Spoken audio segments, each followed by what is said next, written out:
क्या इन हमलों से न्यूक्लियर रेस तेज़ होगी या ख़त्म होगी? क्या ईरानी इस वक्त ये नहीं सोच रहे होंगे कि अगर हम ने पहले ही बम बनाया होता तो आज हमले ना हो रहे होते? क्योंकि पाकिस्तान के डिफेंस में अल्हम्दुलिल्लाह जो सबसे बड़ा फैक्टर है वो न्यूक ही है, एटॉमिक पावर होना है पाकिस्तान का। पाकिस्तान में रहने वालों को, और ये मैं पार्टी वाबस्तगी से बालातर होकर कह रहा हूँ, हर रोज सुबह उठकर मोहम्मद नवाज शरीफ, डॉक्टर अब्दुल कदीर और शहीद जुल्फिकार भुट्टो का शुक्रिया अदा करना चाहिए। देखिए, हमारे सामने दो मिसालें हैं, बल्कि शायद इसराइल भी इसमें शामिल है, कि जिन ममालिक के पास जिन्होंने न्यूक्लियर अपनी एबिलिटी डेवलप की, पाकिस्तान भी इसमें शामिल है, इसराइल शामिल है, नॉर्थ कोरिया शामिल है, उनके ऊपर मगरबी दुनिया तमाम तर फड़फड़ाने के बावजूद हमला नहीं कर सकी, उनके दुश्मन हमला नहीं कर सके। जिन दो ममालिक ने, ईरान और लीबिया, मगरबी दबाव में आकर अपनी न्यूक्लियर एबिलिटी को कॉम्प्रोमाइज किया, कम किया, उन दोनों का हाल आज आप देख लें।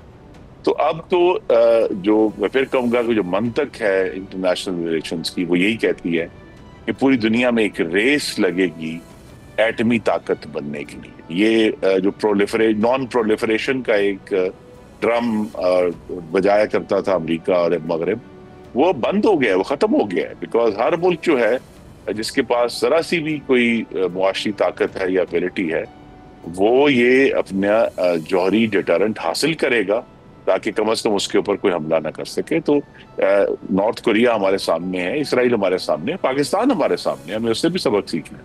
तो लिहाजा यहाँ एक और बड़ा डेंजरस प्रेसिडेंट क्रिएट हो गया है कि वो ममालिक जिनको अब इसराइल से खतरा है, और तुर्की और सऊदी अरब, मैं उनको नंबर 1 लिस्ट में डालूंगा। तमाम तौर कॉम्प्रोमाइज के बावजूद तुर्की ने तो रिकग्नाइज भी किया हुआ है इसराइल को।